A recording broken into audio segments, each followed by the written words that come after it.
Hello and welcome to what's actually lecture 19. This is a relatively short lecture. It's a short chapter. This is chapter 15. And this is just an introduction to aromatic compounds, specifically benzene and its derivatives.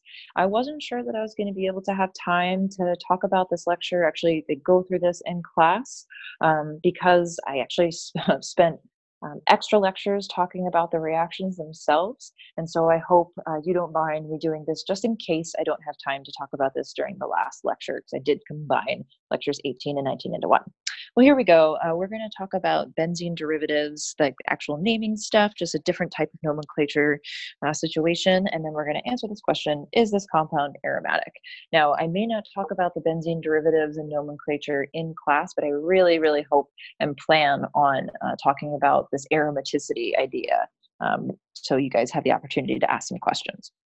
So first of all, let's just take a look at the structure of benzene. Benzene, as we all know, hopefully, is C6H6. And the reason I have a little space for this is I wanted to give you guys an opportunity to practice some more resonance, or at least to see me practice resonance. Now, sort of the cheater way of showing resonance around the aromatic ring is to move all of those at once. So you can see that we have alternating double single bonds going the other way. This is an equivalent resonance structure to what we see before it. And this helps us see that we have resonance all the way around the ring. And this imparts a really significant amount of stability. And that is why you will often see the benzene ring drawn like this with a circle instead. The only problem with drawing it as a circle is because then you can't really show all of the special resonance structures. And when you get into chapter 16 at the beginning of Chem 8b, you won't be able to draw your actual reaction mechanisms. So by the way, something that you can look forward to in Chem 8b, the first lectures are on chapter 16, which is the actual reactions of benzene. So we're not going to actually do reactions in this lecture.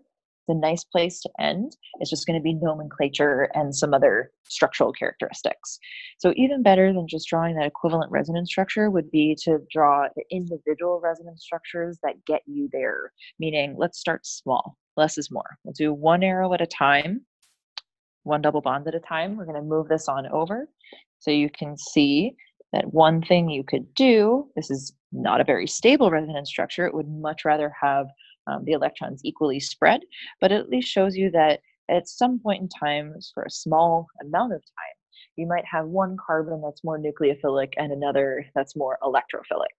And we can continue that on. We can have this negative charge kick on over, which causes these two electrons to jump onto the next carbon. This stuff is all the same. That's new, and we have a lone pair right there. Continuing on, we can move this lone pair to be between those two atoms, and then the carbon pi bond will be kicked right on over directly next to the positive charge. So we draw all the stuff that hasn't changed. Okay. And then the stuff that has changed is now we have a lone pair here, double bond there. So some of these resonance structures are equivalent, some of them are non-equivalent. For example, that structure right there, this structure right there, because the positive and negative are on next door carbons, we would say that these are equivalent structures. However, these two are non-equivalent, and these two are non-equivalent. And I'm referring to like this structure, and that structure. If you're looking at all three of them, we would consider them to be unique resonance structures. So once again, that was just a reminder of how resonance can be used to really show how the electrons hop around the ring and that they are not equally single or double bonds, kind of alternate. Now, the nomenclature for aromatic compounds requires us to have some common names that are used IUPAC style. So this toluene here could be a parent where we have a CH3 group coming off a benzene ring. We've seen phenol before. It's when we have an OH group coming off of the ring. We call that phenol. Annalen is when we have an NH2 group. Acetophenone is when we have just this ketone that has 2 carbons and no more. We're not going to do anything beyond that, like if it has 3 carbons or whatever, that's something we save for another class. Benzaldehyde is where we have benzene with an aldehyde. Remember, that's a CHO group. Benzoic acid is when we have benzene with a carboxylic acid. And remember that CO2H group is actually, once again, a carboxylic acid. The xylenes are next, and we'll get to what this ortho means in a second, but a xylene means that it has 2 methyl groups, and these 2 are what we call an ortho position to each other. And we'll get that once again, we'll get to relative positions here in a second. Last but not least, we have a styrene molecule. This is when we have a carbon-carbon double bond coming directly off of the ring. It's also known as a vinyl group. And styrene is the monomer unit or the backbone unit for polystyrene, which is like some of the packing material stuff, or a polymer. All right, so just a couple little things that are in common with these names, even though they seem really random. I want to point out phenol, specifically the phenol, and then phenone. So the PHEN for phenyl group is means that you have 6 carbons. And so this PHEN, these are our 6 carbons. It's attached to an alcohol, and so that's how we get phenol. Over here, acetophenone, that's 6 carbons. If you remember, aceto is like acetic acid. Acetic acid has 2 carbons. So again, acetic acid has 2 carbons. So there's your 6, there's your 2, and then the one, make that a little more clear. The ONE part tells you that you have a ketone. So if you have a benzene ring of the 6 carbons, 2 carbons coming off of it, this is the only carbon that could have with a carbon that would have a carbonyl and make a ketone. So there we go. That's one way of remembering acetophenone and phenol and how they're related. The thing that you'll notice on the right-hand side is that we have benzaldehyde and benzoic acid. And the BENZ group is called a benzyl group, and that is one that has 7 carbons. So you notice that this guy here has 7 carbons, and this extra carbon is in the form of an aldehyde, and that's how we get benzaldehyde. This next one over here, carboxylic acid, it's benzene with a carboxylic acid, so we get benzoic acid. All right, moving along to the relative positions. So let's say this is just any substituent. It's not bromobenzene, that's just something later. But just ignore that for right now. So if we have some substituent and we want to talk about the relative positions, sometimes it's appropriate to number this as carbon 1, and that would be 2, 3, 4, 5, 6. And we'll talk about when that's appropriate below.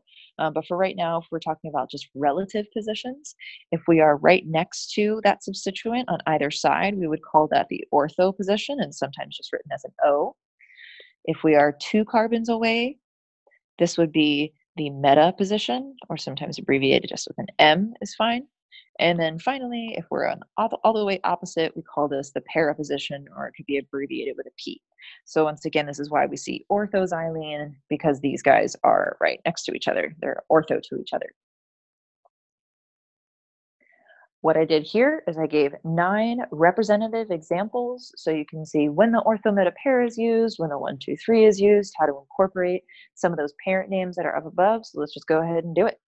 We have, first of all, butylbenzene. Benzene is our parent, regular old benzene. We could do those 3 alternating double single bonds, or we could just draw that circle. That's fine because of the resonance. We're going to add 1, 2, 3, 4 carbons there, and that's butylbenzene. The next one, sorry, that's something that I want to highlight here. The reason that benzene is a parent as opposed to the butyl group is because benzene has 6 carbons, whereas the substituent has 4. So you would never name the whole thing as having a parent name using a deck infix, because you can only have either the ring or the substituent be the parent. And in this case, since the benzene ring has more carbons, it wins as the parent. The next one, we see that the parent is heptane. 1, 2, 3, 4, 5, 6, 7. We have two different substituents. Do a little reminder here. We have the benzyl group. Remember, a benzyl is 7 carbons, and this is on carbon 3. Let me move this guy a little bit. So on carbon 3, we have a CH2 group and then a benzene ring. This here, this whole thing, is called, once again, the benzyl group. It's specifically a CH2 group followed by a phenyl group, which is different from phenol. And then on carbon 5, we have a phenyl, and a phenyl group is 6 carbons. This is just directly having the benzene ring attached. And that's a representative example so you guys can see the difference between a benzyl and a phenyl group. It kind of seems like this one should be the benzyl group, but it's not. It's the phenyl group. That's just how it is, people. Next, we have simpler bromobenzene. We have a benzene molecule, and we have a bromine on it, and that's bromobenzene. Next, we have benzene as our parent. We have 2 bromos, 2 bromines, and they are ortho to each other, so they're right next door. That's ortho-dibromobenzene. Benzene is the parent name again. We have 3 bromines. So this first bromine is going to find that's carbon 1. This next one is 2, and that's 3. So it wouldn't be appropriate to say ortho-tribromobenzene, even though the relationship between these two is ortho. You may notice that the relationship between these two is meta. So it becomes very complicated when you have more than 2 substituents to use the ortho-meta-para situation. In the next example, our parent is a phenol. So you would go back up to that table and see that a phenol has 6 carbons and an OH group. So it's a benzene with an alcohol. And we are needing to have a bromine here in the meta position. So that would be how you use a parent name in order to actually designate the relationship between the functional group of interest, the phenol or alcohol, and the bromine. So they're 3 carbons away. If you were to name this 1,3-bromophenol, that would, or sorry, not 1,3-bromophenol. If you were to name this 3-bromophenol, that would actually be fine as well. The next one, we're using a different parent name. Benzaldehyde has 7 carbons in it. And the carbon that is outside of the ring is an aldehyde. That's benzaldehyde. And we want a bromine, now para, all the way on the opposite side. And that's all there is to that. Benzoic acid has 7 carbons. And that carbon outside of the ring is a carboxylic acid. We have 2 bromines that are ortho. And you can actually get away with doing this even though it's tri-substituted because it's symmetrically substituted. We have both bromines on opposite sides, or both bromines in the ortho position on opposite sides of the carboxylic acid. Last one, we have Annalen. This is specifically where we have a benzene ring with an amine on it, and it's specifically an NH2 group. And here we define that as carbon 1. This next one is carbon 2. We have another bromine. This is 3, and then this next one over here is carbon 4, where we find our second bromine. So that's as much as you would need to know for the nomenclature stuff, or rather these are representative examples of the different structures you would be expected to draw from names. All right, so then we move on to the second portion of this lecture, being aromatic compounds. And aromatic compounds could be more than just benzene, but benzene's a really nice representative example. So I'm just going to draw this guy up here. We're going to use it as a reference point to help us understand some of these rules.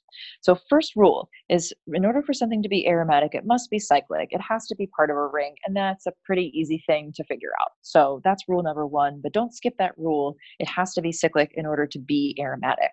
And I talked about this a little bit in the beginning, but aromaticity is a special type of stability that these cyclic molecules have because of extended conjugation or extended resonance. It makes them much more stable, which means they have completely different set of reactivity.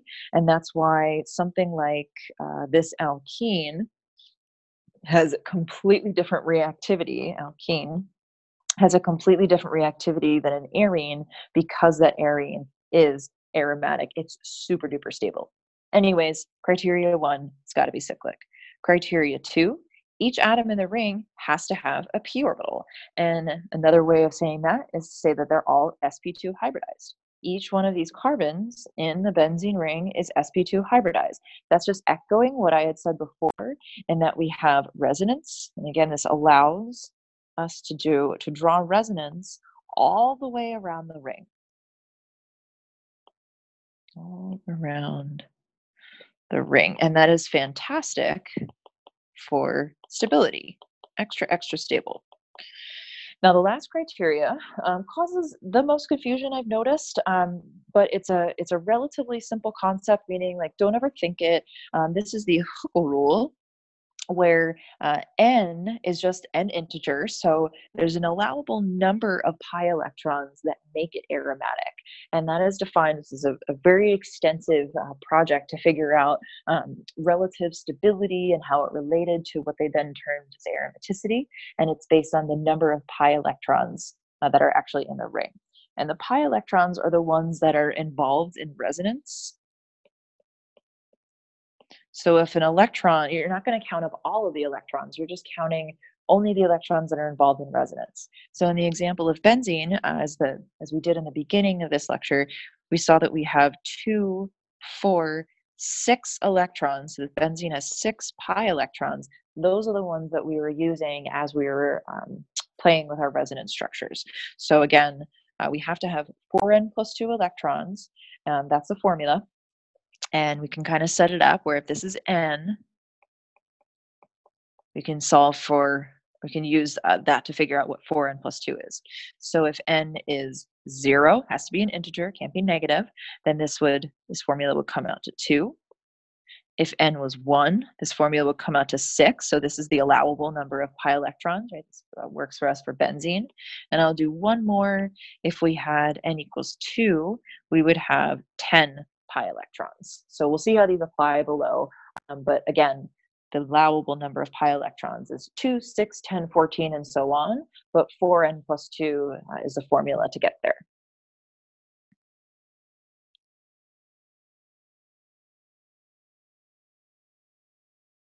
So we'll get to this first line of compounds that we see here, and we're going to figure out whether or not they're aromatic. The first rule, are they cyclic? And the answer to all of them is yes. So these all pass the first criteria. We then have to look at each individual compound and decide if all atoms are sp2 hybridized. Over here, we see that this actually has 2 hydrogens. It has an sp3 hybridized atom, so no, it is not aromatic. Over here, this lone pair actually can participate in resonance. We could have something like this. So it meets rule number 2, where all of the atoms are sp2 hybridized because we can do resonance all the way around the ring. So we're going to count up the number of pi electrons that can participate in resonance. We just saw this lone pair participate, and we saw that double bond participate. So that's 4 pi electrons. The 4 is not found in the formula, right? It's between 2 and 6. So this is not an aromatic compound. Our next example, we have an sp2 hybridized carbon up here. These are sp2 because they are involved in an alkene, but this is sp2 because we have 1 hydrogen, 2 bonds to carbon, and a leftover carbocation. So it meets those 2 criteria. We only have those 2 from the double bond, 2 pi electrons, which, hey, is actually an allowable number of pi electrons, hooray. So this is our first aromatic compound. Looks kind of funny, but it's a good example of the Huckel rule. The next one, we have sp2 hybridized atoms all the way around the ring. They're all involved in double bonds, so that potentially easier to see. At first glance, it looks like it has 2 4 pi electrons, but if you think about the way that these arrows or the electrons have to move, you may remember that these 2 electrons can only move up into the oxygen. They can't actually move their way down into the ring. So I think this is a nice chance to show this resonance structure here. You'll actually see that the main ring structure here and here were the same. meaning we have only these two pi electrons. This is another example of an aromatic compound. Our next example, we have 4 carbons. They're in a ring. Each atom is sp2 hybridized, but we have 2 4 pi electrons. This is not aromatic. Next one, we're making sure that we have all sp3 hybridized atoms. Since this one carbon here doesn't have a positive or a negative, we know that it has 2 hydrogens, so it's sp3 at that carbon. That is not aromatic. Our next list of compounds, we have 5-membered rings. We're looking to see, again, they're all rings, so that's number 1. We see here that has 2 hydrogens, so it's sp3 hybridized. This is not aromatic. Our next example, all sp2 all around. This lone pair could participate in resonance, so we know that that lone pair is going to be included in our number of pi electrons. We have 2, 4, hooray, 6 pi electrons. This is our third example of an aromatic compound. Next one over here, all sp2 hybridized. We have only 4 pi electrons, so this is not an aromatic compound. We need to know that boron here does not have a lone pair. It has 3 bonds when it's neutral. It has an empty p orbital, so even though we could do resonance structures and kick that guy over, and we kind of do have resonance around the ring, because boron is not contributing any more pi electrons, we only have 4, this is not aromatic. In a little bit of contrast, nitrogen has a lone pair, which can participate in resonance, and that can happen all the way around the ring, which is a great thing. So we know that we have 2, 4, 6 pi electrons. Another example of an aromatic ring, and this is called pearl. Next, we have furan, 5-membered ring. This oxygen has 2 lone pair. Remember that it's only the electrons that are participating in resonance that get added to that pi system. So only 1 lone pair can participate. We're only going to count this 1 lone pair. We're not going to count that guy. So we have the 2 electrons from the lone pair, 4 and 6. Furan is also aromatic. It has 6 pi electrons. Fun, bigger rings. We're not fooled. We know that this has 2 hydrogens. It's sp3 hybridized. We can't do resonance all the way around the ring. No. Here, 2 hydrogens. Can't do resonance all the way around the ring. It's sp3, not aromatic. Over here, you could do resonance, kick these electrons in, so you know that they would be counted into the pi system. We'd have 2, 4, 6, 8 pi electrons. That is not an allowable number by the Huckel rule, so that is not aromatic. On this next example, that's sp2 hybridized, positive charge there. 2, 4, and 6. We actually could do resonance all the way around the ring and have the correct number of pi electrons. So this guy is also aromatic. Next one is a no-brainer. Benzene is for sure aromatic. It has 6 pi electrons, and we're done. Over here, nitrogen has a lone pair, but oh boy, this nitrogen lone pair cannot participate in resonance because that lone pair is not in a p orbital. You need to really think about what's happening with the hybridization of that nitrogen. So yes, we have a lone pair, but we also have these 2 sigma bonds. So these are sp2 and sp2. We have this pi bond, which is what's happening with the p orbital. So there's electrons that are being shared with that carbon. And since this is sp2 hybridized, that means that that lone pair is in an sp2 orbital. So that lone pair is not available for resonance. It is not counted in the number of electrons in the pi system. The ones in the pi system are just these double bonds. So just like benzene, pyridine is aromatic because it has 6 pi electrons. This cyclooctene, octatetraene, has 8 pi electrons and is not aromatic. And our last example here, we're not fooled. We know that that carbon has 2 hydrogens because it is does not have a negative or a positive charge there, so we don't even count the number of pi electrons. We just know that that's not aromatic. Those are a lot of representative examples for determining whether or not a compound is aromatic. I very much hope that you find this useful and that you have time in between watching this video and my office hours and all that to ask me questions about this, because I'd love to help. I'd much rather go through this in slower detail than to have to rush through it in lecture. So once again, I may take some time to talk about a few of these examples at our very last lecture, but this way I could really take my time and talk about each individual example. So I'm sure I'll say this in class, but thank you for being a really wonderful audience, and it's really nice getting to know so many of you. Happy studying.